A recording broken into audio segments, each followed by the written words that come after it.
Quando ascoltiamo qualcuno parlare italiano, sentiamo molte frasi che cominciano con non è che. Ma che cosa aggiunge non è che alla frase? E soprattutto, che cosa mettiamo dopo? Mettiamo un verbo al congiuntivo, al condizionale o all'indicativo?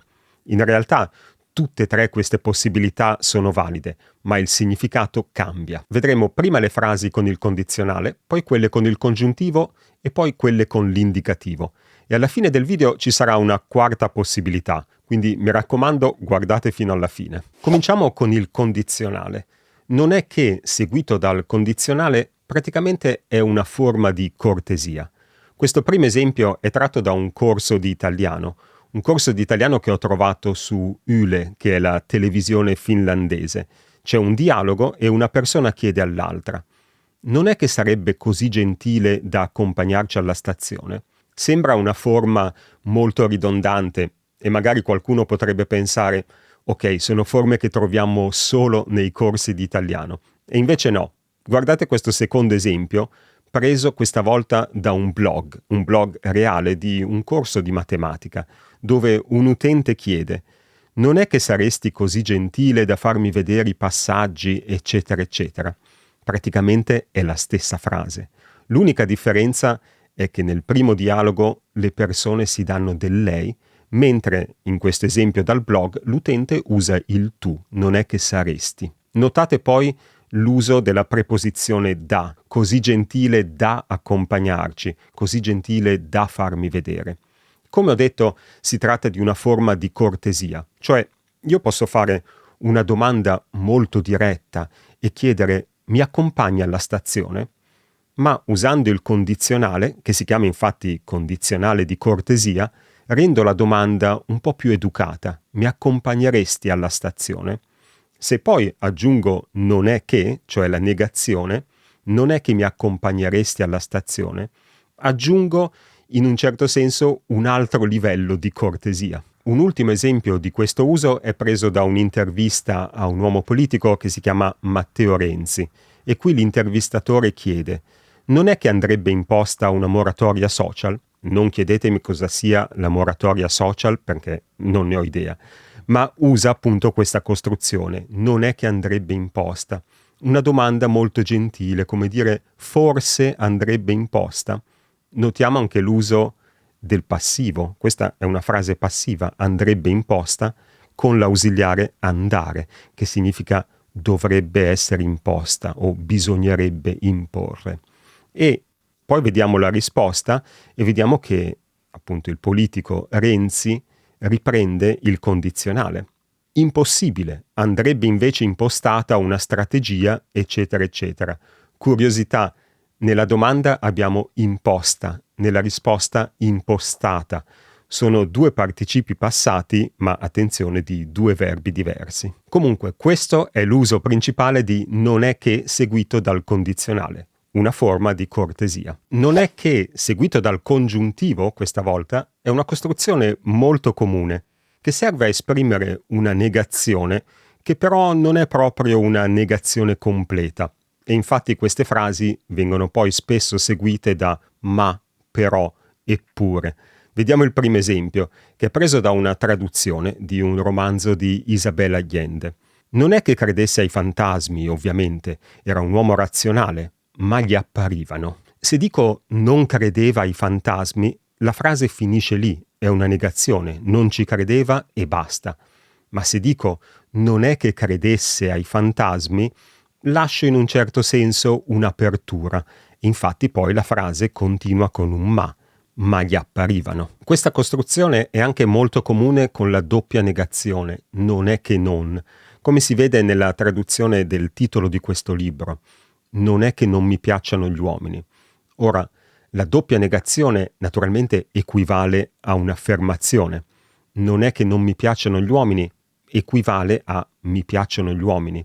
Ma la doppia negazione aggiunge qualcosa alla frase, aggiunge una sfumatura diversa, lascia aperto uno spiraglio anche in questo caso, un ma, un però. E infatti, come leggiamo, eppure sento che, eccetera, eccetera.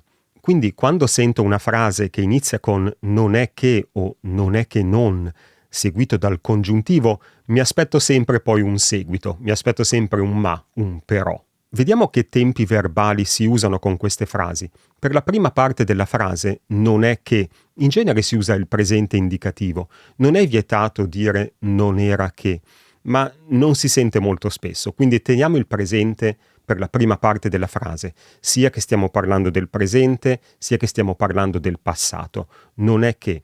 Quello che cambiamo è il tempo del verbo che segue, cioè del verbo al congiuntivo. Come abbiamo visto in questi due esempi, non è che credesse ai fantasmi, qui abbiamo un congiuntivo imperfetto. Non è che non mi piacciono gli uomini, un congiuntivo presente. La regola di base per la scelta del tempo del congiuntivo è molto semplice. Lo mostro con la stessa frase perché si capisce meglio. Io posso dire non crede ai fantasmi, quindi con un presente dell'indicativo. Se voglio usare la costruzione non è che, quel crede diventerà un presente del congiuntivo. Non è che creda ai fantasmi. Quindi il presente dell'indicativo mi dà il presente del congiuntivo.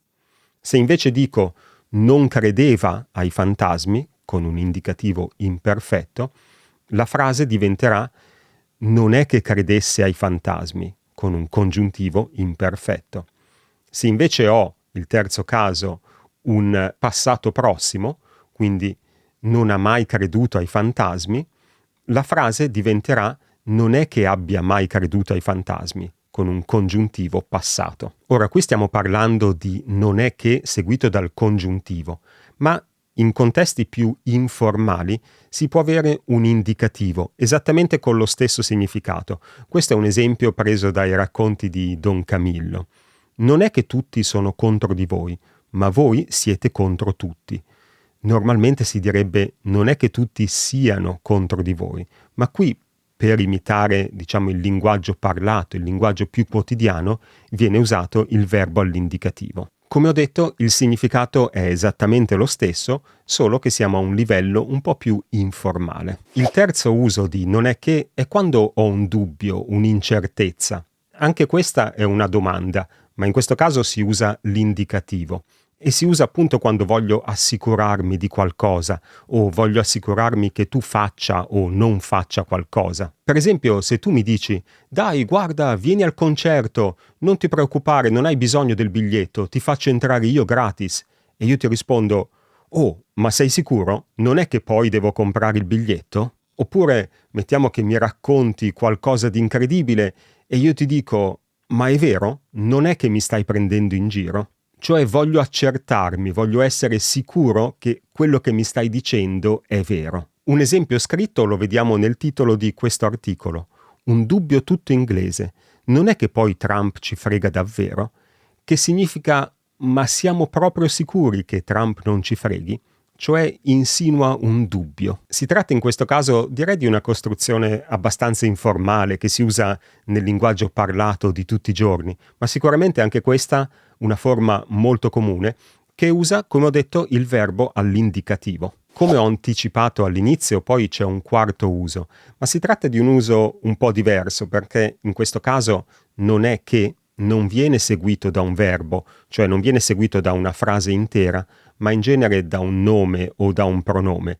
E il significato è molto diverso, come si vede in questo esempio, preso anche questo dai racconti di Don Camillo.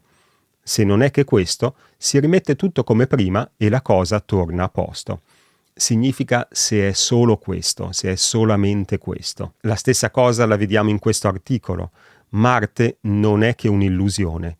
Significa Marte è solo un'illusione. Quindi un uso molto diverso, ma anche qui troviamo queste tre parole, non è che. E questi erano i miei 4 usi dell'espressione non è che. Se ti è piaciuto il video, mi raccomando, lasciami un bel pollicione e se non sei già iscritto, iscriviti al mio canale. Grazie per avermi seguito e ci vediamo nel prossimo video. Ciao!